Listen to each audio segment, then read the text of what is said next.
start in the middle of something and they'll either start like trimming the trees or they've got the blowers going outside. I get up, stop everything. So we are doing section 1.9. Ooh, we're green today, which is inverse functions. So I'm going to explain inverse functions in a super complicated, convoluted manner. And then I will tell you the easy way to look at them. Right? If you guys remember, when we were talking about functions, that we could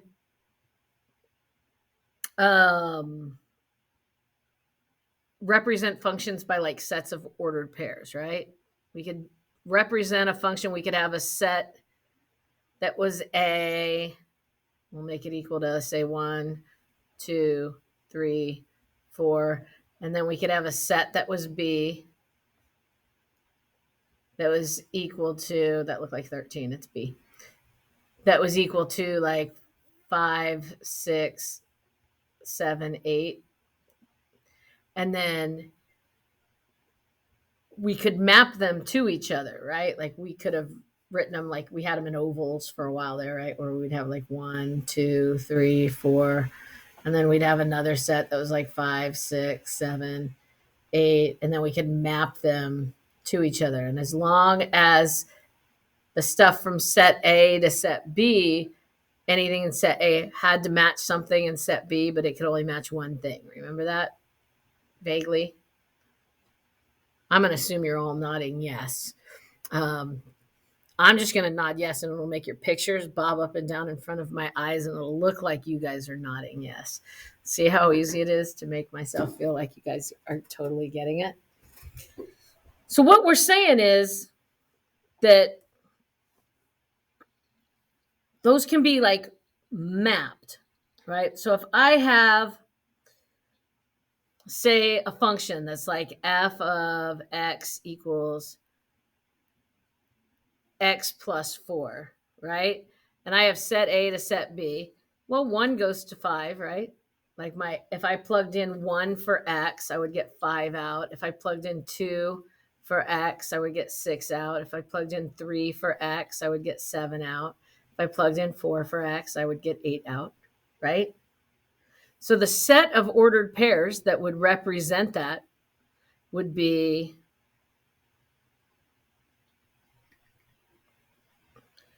points, right? We would have 1, 5, 2, 6, 3, 7, and 4, 8, right?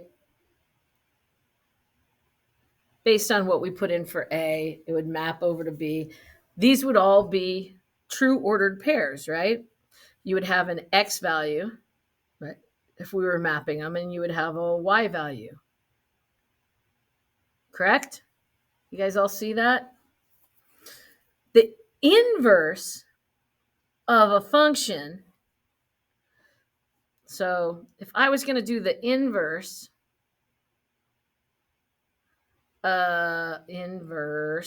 man, I can't even read that. We might be on the not getting through the whole thing today. I'm all off. The inverse of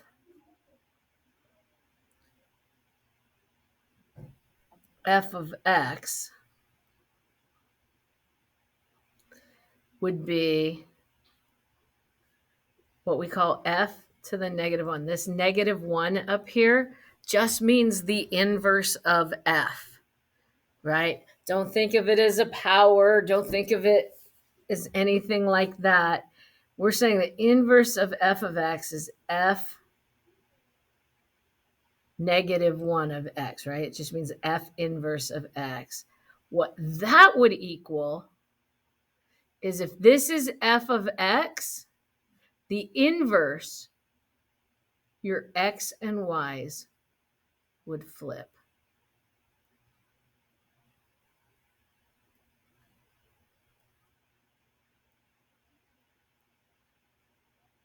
That's literally what it is. The only thing is, for it to be an actual inverse, it still would have to follow the rules, right? Which means that every now x value can only have one y value, right? So if I had multiple, I'll get to that. I don't want to do that. I don't want to go too far with that. That's just the basics. Like I'm trying to get you the most simple explanation of this. So ultimately, what happens is that the domain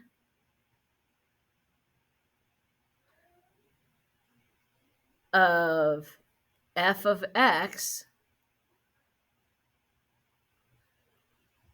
is the range of f inverse of x, right? Your x's become your y's. The range of f of x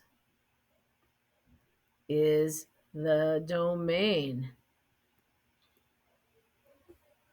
of f inverse of x. Ultimately, that is a mathematically formal way of saying that the x's in f of x are the y's in f inverse, and the y's in f of x are the x's in f inverse. Right? That's all that means. It sounds super complex and crazy, really, but all it says is that our x and y values flip. And if you saw it on a graph, it would be really easy to recognize, because if I had the graph of f of x there, it would be really easy to find the graph of f inverse, because you would just switch the x, y values at every point, right?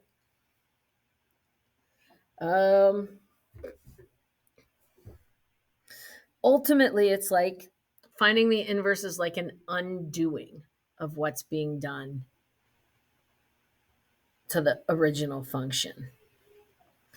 On that note, go back there. I didn't even know I could do that. Stay there. And what I mean by it's an undoing is if I take f of x and I plug in for it f inverse of x as my input, right? So what did we say f of x was? We said f of x was x plus 4, right? And we said, let's look at an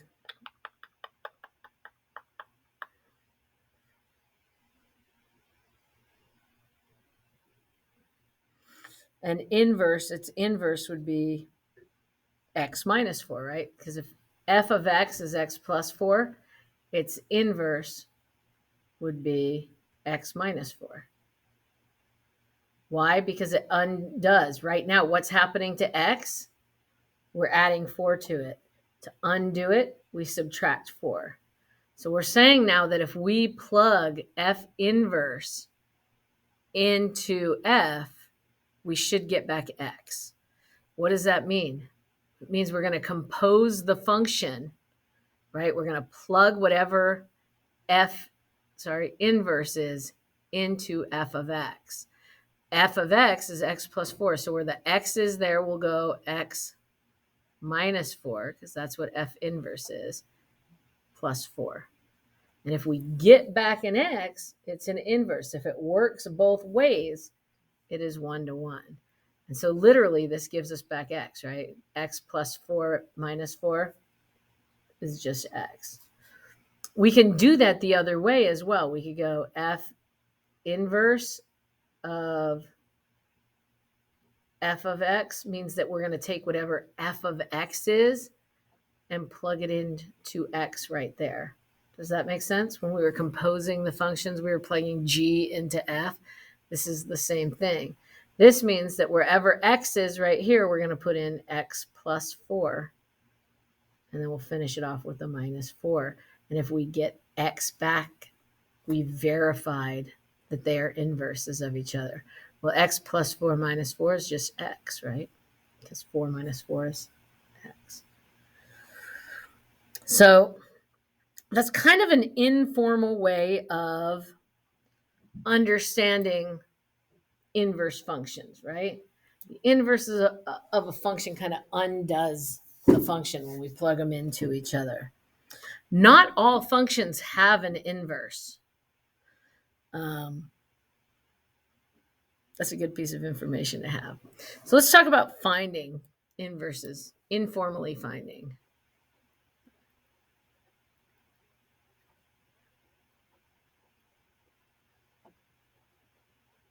And then a little later, we'll talk about doing it more algebraically and graphically.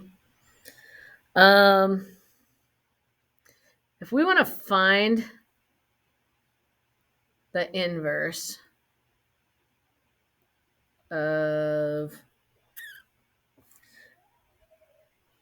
f of x equals 4x,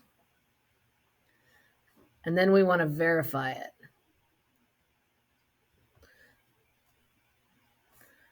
Then verify f of f inverse of x and f inverse of f of x, right? So we're going to just kind of look at it informally and try and find what the inverse is. If we look at f of x, we have f of x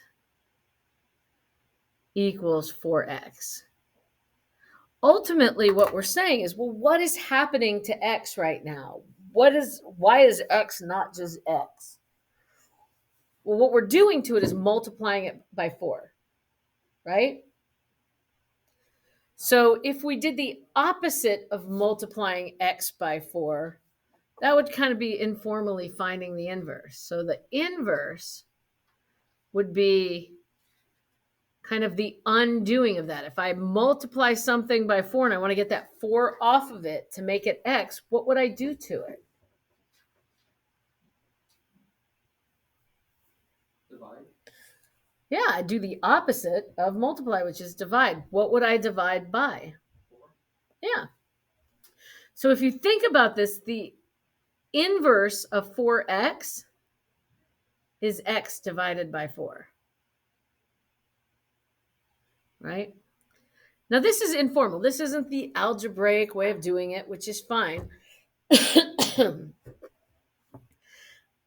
But it wants us to verify that. It says, okay, we'll find it informally. Look at it. What's the opposite functions that are being done to it? What relations that are being done to it? Well, here it's being multiplied, so we're going to divide. But now we have to prove that they're actually inverses of each other. And that's what this is. That's saying that if I plug f inverse into f, I should get back an x. And if I plug f into f inverse, I should get back x. So here, if I go for f of x, if I plug in f inverse of x here, so anywhere I have an x here, I'm going to plug in whatever f inverse is. So here I have 4x. So I'm going to go 4 where my x is. I'm going to put in x divided by 4. Right? And if I get an x back out of that, then it's the inverse, right? And when I do this, I get 4x over 4. 4 divided by 4 is just 1, right? They cancel, and I'm left with x. So we've proven that that's an accurate inverse, right? We got an x back out. It's called an identity inverse. Here, we want to show f inverse when I plug in f of x also equals x. So here where my x is, I'm going to put in 4x, right? Because that's what f of x is. Here I'm going to plug f of x into x. So this becomes 4x over 4. And we get x back out. Not super hard, right? Let's work through one kind of like it. What if I have, like, I know I put down a you do one. So let's do this one together.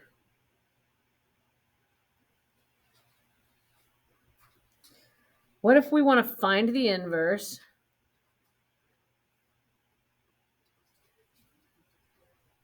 of f of x equals 1/5 x and verify. And verify f of f inverse of x and f inverse of f of x. What's that going to look like? It's going to look cool. That's what it's going to look like. Right now, if you look at f of x, we have 1/5 x. 1/5 x could also be written as x over 5. Either one of those is fair, right? But ultimately, it's saying that we are dividing x by 5, right? Or multiplying x by 1/5. Either way you look at it, if you look at this as dividing by 5, then you're going to want to multiply by 5, right? If you look at this as multiplying times 1/5, you are going to want to, when you're dividing fractions, you remember you multiply by the inverse. So you would multiply it by 5 over 1. Either way, you're going to get the same result, right? So we know our f of x equals 1/5 x, right? That is given to us. We want to know, just by looking at it, what is our f inverse of x? Well, it's whatever undoes what's being done to x. So yeah, 5x would be our x inverse, right? We would multiply by 5. Does that make some sense? I need some feedback in the chat box because I need to know I'm not losing you guys totally. It's just doing the complete inverse of the whole operation. So just switching everything, and then to verify it, you're just going to plug those two in to see if they equal each other. All right, I got some yeses in there. I just want to make sense. I just want to make sure because I can't read you guys, so sometimes She's reading you guys off of me. Yeah, but sometimes he's not a good. Sometimes I'm not smart. That's not true. No, it's true. It's okay. You can agree with that one. And so we know now. So we're going, okay, well, this is the f of x. This is the f inverse of x. Now it wants us to verify, right? So I'm going to verify f of, I don't know why I made that little, f inverse of x first, which means that here for f of x, where I have that x, I'm going to plug in 5x, right? And that's going to give me 5x over 5. And these cancel and I'm left with x. So we've proven that part, right? We know that that is the inverse. Here, we're going to go, okay, well, we've got 5 f inverse of f of x. So we are going to take 5x, and where the x is, we're going to plug in 1/5 x, right? Which gives us the same thing, right? It gives us 5x over 5, which we have already determined is x. So we did verify these. Was it hard? Not really, right? Especially if you guys did the composition of function stuff. This stuff's pretty easy, right? Is it going to get harder? Heck yeah. What? Wait, that wasn't it? No, I told you this is a big lesson. That's just the very basics. I was literally saying, I was like, dude, this is easy. It's okay though. If you're getting it, it just expands a little bit on what you're already getting. Everything is just plugging stuff into each other. Okay. It's just the problems get a little more complex. Like just a lot more. Yeah, well, sort of, maybe. So ultimately, I don't even want to give you, like I'm supposed to give you this formal definition of inverse functions. So I'm going to do it. But at the same time, I'm going to say, just remember, all it means is the X's and Y's are switching places, right? So it's saying if we let F and G be two functions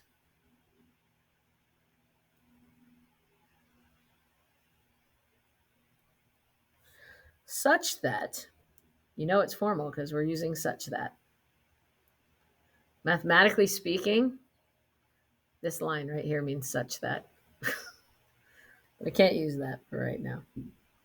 Such that F composed of G of X equals X for every X in the domain of F.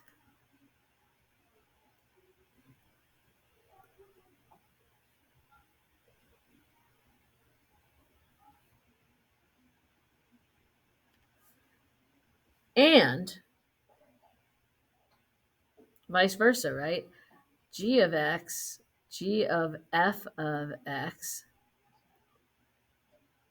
equals X for every X in the domain of, this is supposed to be the domain of G. Sorry, domain of G. For every X in the domain. Wait, so change that F to G? Yeah, because this one is F, right? Because we're switching them. This one is F.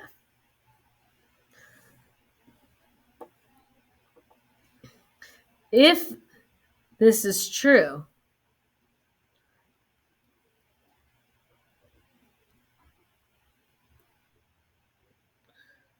then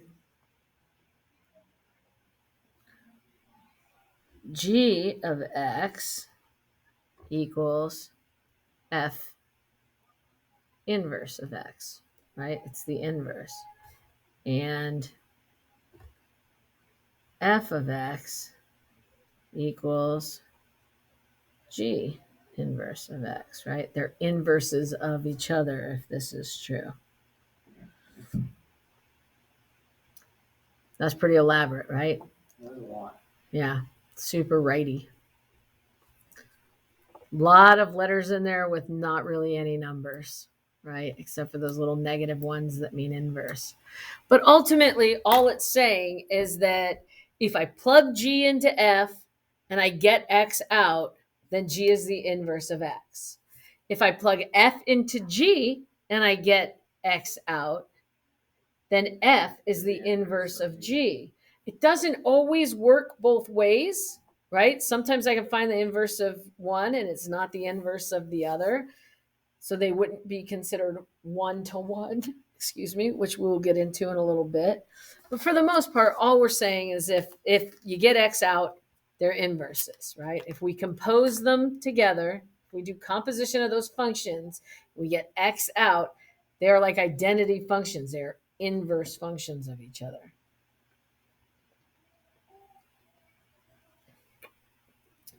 I have this secret pal, like we're doing like a secret Santa, but like all the time we get each other's gifts. And I don't know who my person is, but like all of my stuff has Marvel quotes on it. Marvel what? Quotes. Like they print something out from like Marvel movies and they have quotes and stuff on it. Plus I got like 3 pairs of Marvel stuff. It's like somebody who knows me. I don't know. I don't think it is Mr. Gormson. Okay, go with Mr. Gormson. Well, everybody knows though, like it's not like any secret. It could be anybody. And I don't think Mr. Gormson would get me spiced apple cider. See, but mix. that's the thing, is Mr. Gormson is mysterious. This Yeah. man eats student lunch. Send them bread, send Benadryl. Here's the thing though, I don't have the same person that has me. Exactly. Like the person I have isn't even on this campus, which makes it harder. Wait, then how do you give him things?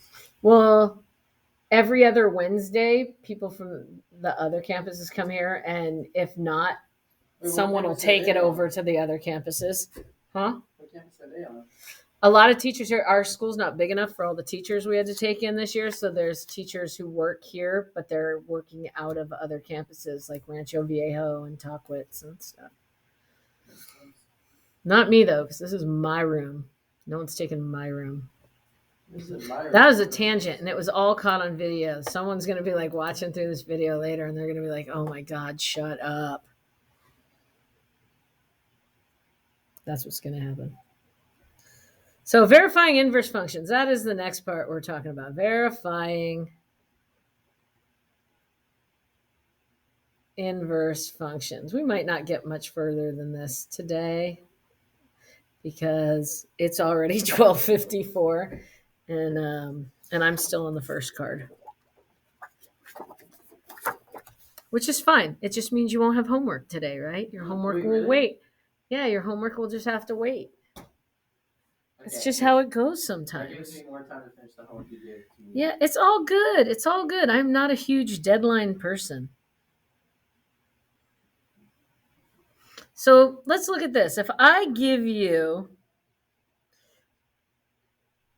g of x equals x minus 2 over 5 and h of x equals 5 over x plus 2. And I go, which are the inverse function? Which one? Which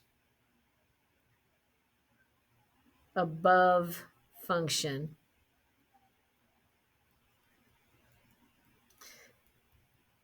is the inverse of f of x equals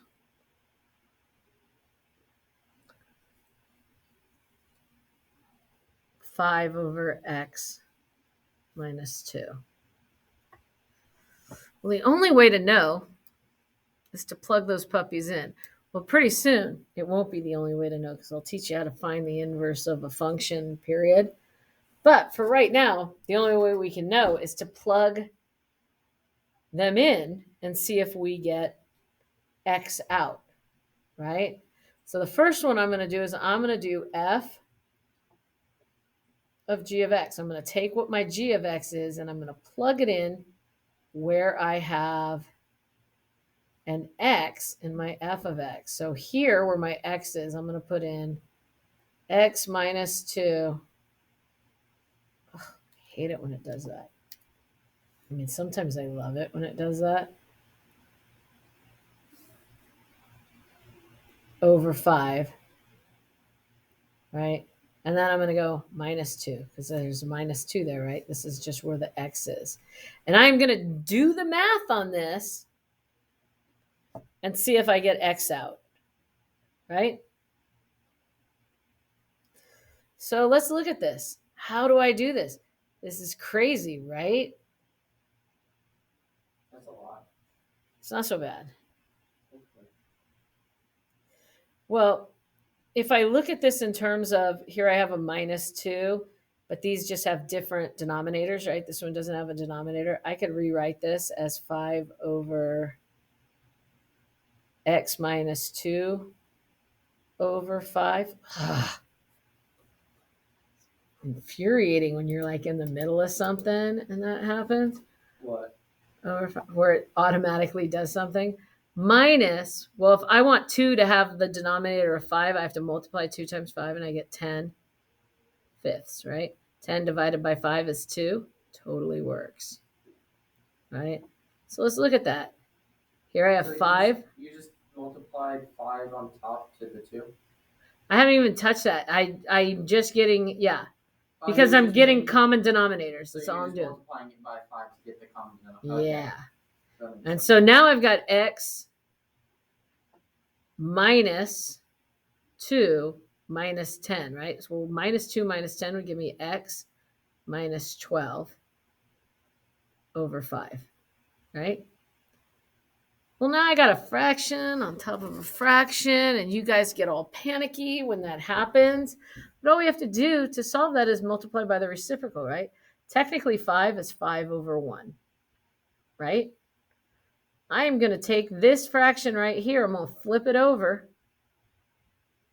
And I'm going to multiply times the reciprocal, right? X minus 12.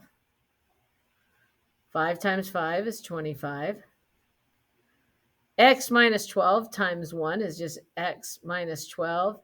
And we can't go any further with this, but you know what I know this isn't? It's not x. That is not inverse.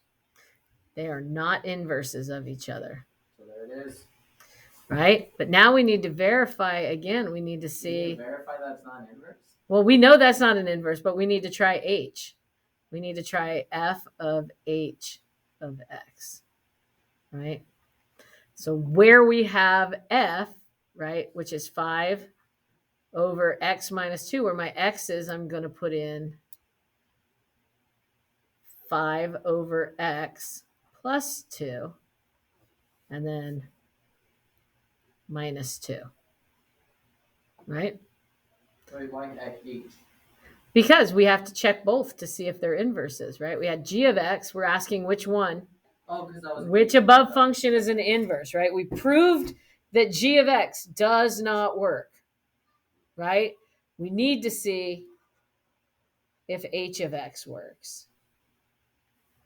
So here, I don't even have to do as much work because ultimately I have 5 over x plus 2 minus 2. Well, plus 2 minus 2 is just 0. So really, it's 5 over 5 over x, right? We're done with that because these 2's cancel each other out. 2 minus 2 is just 0. So we're left with 5 over x. When we go to solve that, we're going to take that 5 and we're going to multiply it by the reciprocal, which is x over 5, which gives me 5x over 5, which gives me x. I probably should have used x here as a not working because it looks like it's x, but no, this one works, right? We got our x out. So we've proven that h of x is the inverse, right? We put a check mark next to it. Check marks are good, right? Does that make sense? It does to me. It kind of does. I only have 7 minutes left. I do not want to go so far into graphs of it. We're good to graph again? Well, you don't really have to graph. You just have to understand the graphs.